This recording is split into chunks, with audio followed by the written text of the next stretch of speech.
Indonesia belahan barat, dikejutkan ada suara sohib, sohib, sohib kepada salah satu orang yang sedang berjalan. Orang tersebut kebetulan sedang zikir dengan mengenakan tangan kanannya terdapat tasbih. Lantas orang tersebut berhenti sejenak dan mengamati lingkupnya sambil berzikir. Lantas diam sejenak, memohon kepada Allah, "Ya Allah, ya Rabbi, berilah petunjukmu ya Allah. Siapa suara itu yang memanggil dengan kalimat sohib sampai 3 kali, tapi tanpa wujud? Berilah petunjukmu ya Allah. Lindungilah hambamu ya Allah."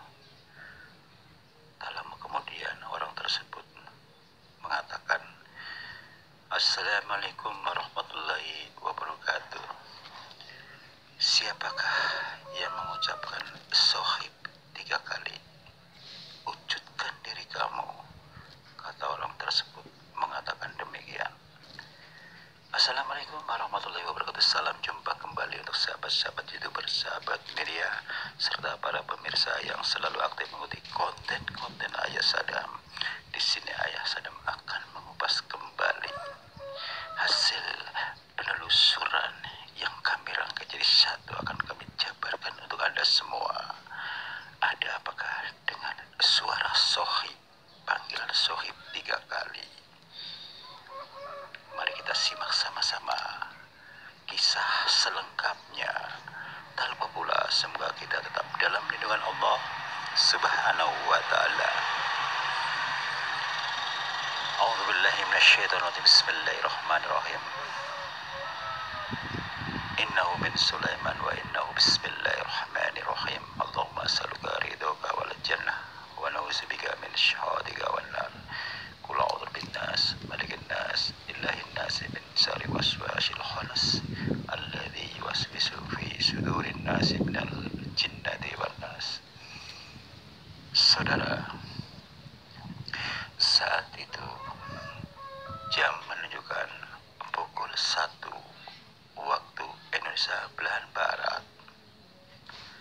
Ada sosok bapak-bapak sedang berjalan sambil berzikir, dikenakan di salah satu tangan kanannya terdapat tasbih. Tiba-tiba ada suara memanggil dengan kalimat sohib sampai 3 kali. Lantas orang tersebut berhenti sejenak berdoa, memohon kepada Allah dan perlindungannya. Setelah itu beliau uluk salam.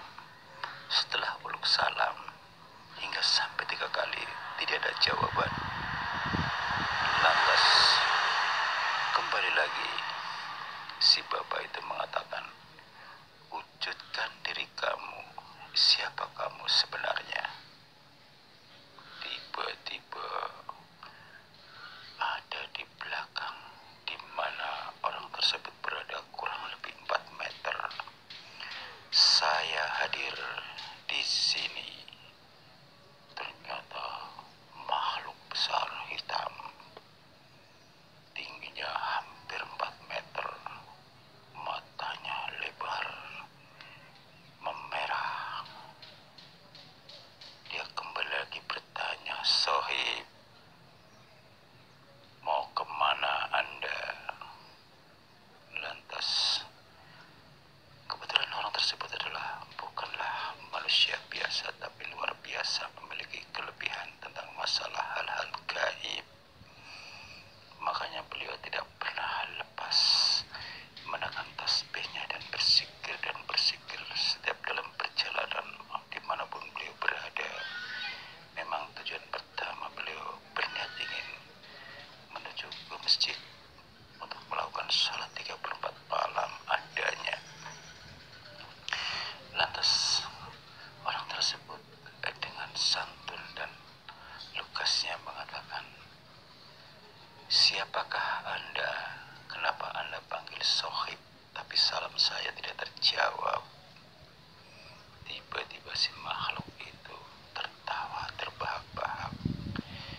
tegas menjawab,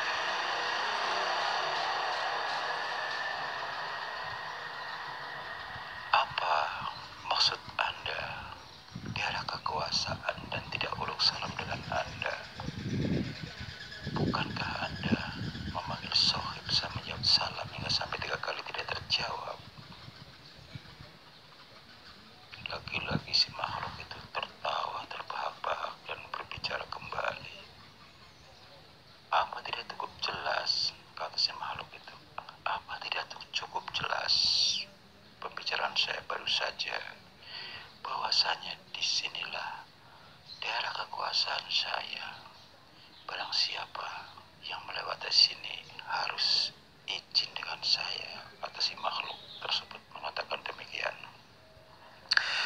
Lantas si ustadz itu kembali lagi memperjelas dengan lugas, "Hei makhluk asing, camkan baik-baik kata saya. Apakah kau tidak introspeksi diri bahwasanya Anda adalah makhluk gaib? Tidak semua orang bisa melihat hal-hal gaib, hanya orang-orang tertentulah.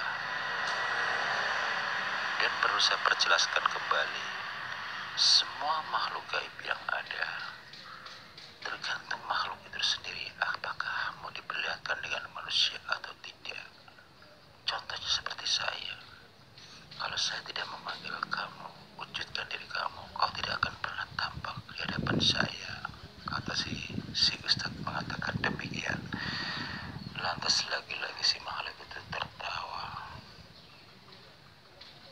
"Kamu manusia, saya tadi katakan jangan lagi-lagi lewat sini. Di sini adalah daerah kekuasaan saya.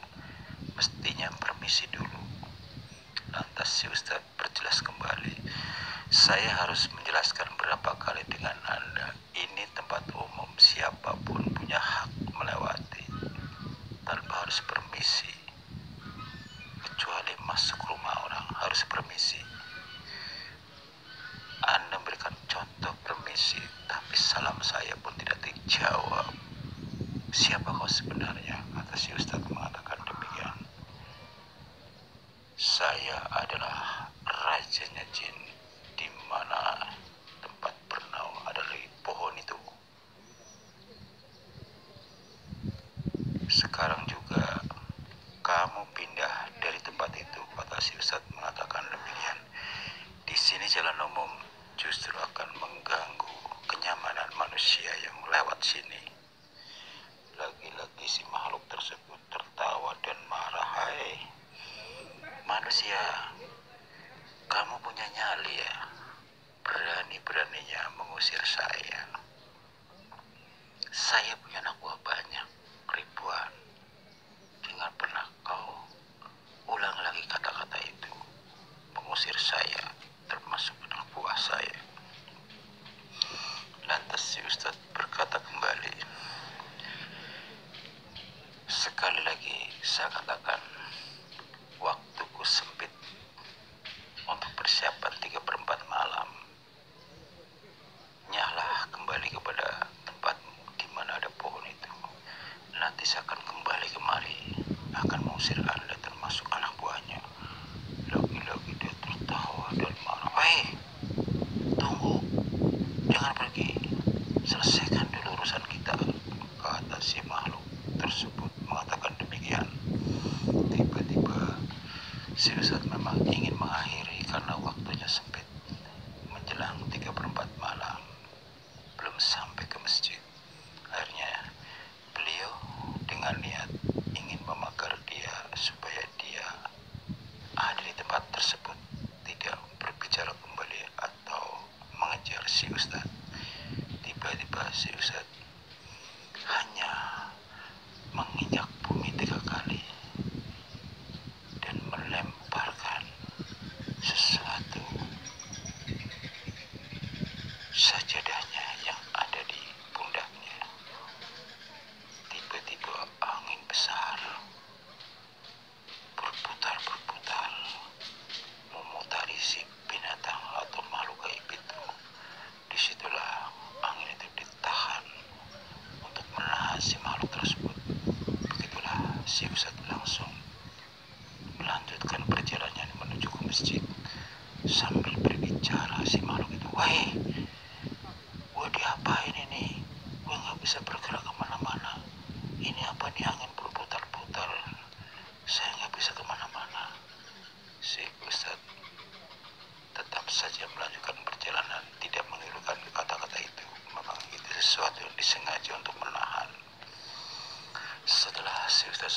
sholat malam, kembali lagi pulang melewati jalan tersebut, lantas dihampiri kembali dan berdialog kembali kepada makhluk tersebut. Assalamualaikum warahmatullahi wabarakatuh, hingga sampai 3 kali. Si makhluk itu juga tidak menjawab. Makhluk asing, alhamdulillah saya sudah melakukan sholat 3/4 malam. Sekarang juga kalau kamu kepingin mengikuti kata saya, hengkanglah dari tempat sini di mana kalian bersemayam di pohon itu. Di mana aslimu? Tiba-tiba si makhluk tersebut mengatakan, Anda kepingin temu saya aja, pengen tahu aja tempat saya di mana sebelumnya. Tempat saya di sono, Gunung Galunggung. Kata si makhluk tersebut mengatakan demikian. Lantas si Ustadz mengatakan, kembalilah ke tempat asalmu, bukan di sini tempatnya. Di sini tidak layak buat kalian, bahkan bisa mengganggu masyarakat yang sedang aktif berjalan di sini. Kata si Ustadz mengatakan demikian. Lagi-lagi tertawa terbahak-bahak dan marah dengan adanya ingin mengusir atau suruh kembali ke tempat semula. Hai manusia, sekalipun saya tidak bisa bergerak apa-apa diputari oleh angin ini, saya tidak takut. Kata si Ustadz mengatakan, kata si makhluk itu mengatakan demikian terhadap Ustadz. Lantas dasarnya bangsa gaib, si Ustadz sudah banyak pengalaman tentang hal seperti itu. Tidak akan pernah ada ujung pangkalnya, tidak akan pernah selesai kalau berhadapan dengan hal gaib. Yang ada, kita harus memaksakan dia untuk kembali kepada asalnya. Tiba-tiba si Ustadz berdiam sejenak, berdoa. Lantas setelah berdoa, menyatukan kedua telapak tangannya. Setelah itu, dibukalah telapak tangan itu, mengeluarkan cahaya angin. Angin begitu kencang sekali dan dirasakan panas. Untuk membuka di mana adanya si makhluk itu terkunci oleh angin yang berputar-putar. Disitulah makhluk tersebut terbawa ke atas bersama anak buahnya, dikembalikan di mana adanya Gunung Galunggung yang ada. Demikianlah saudara,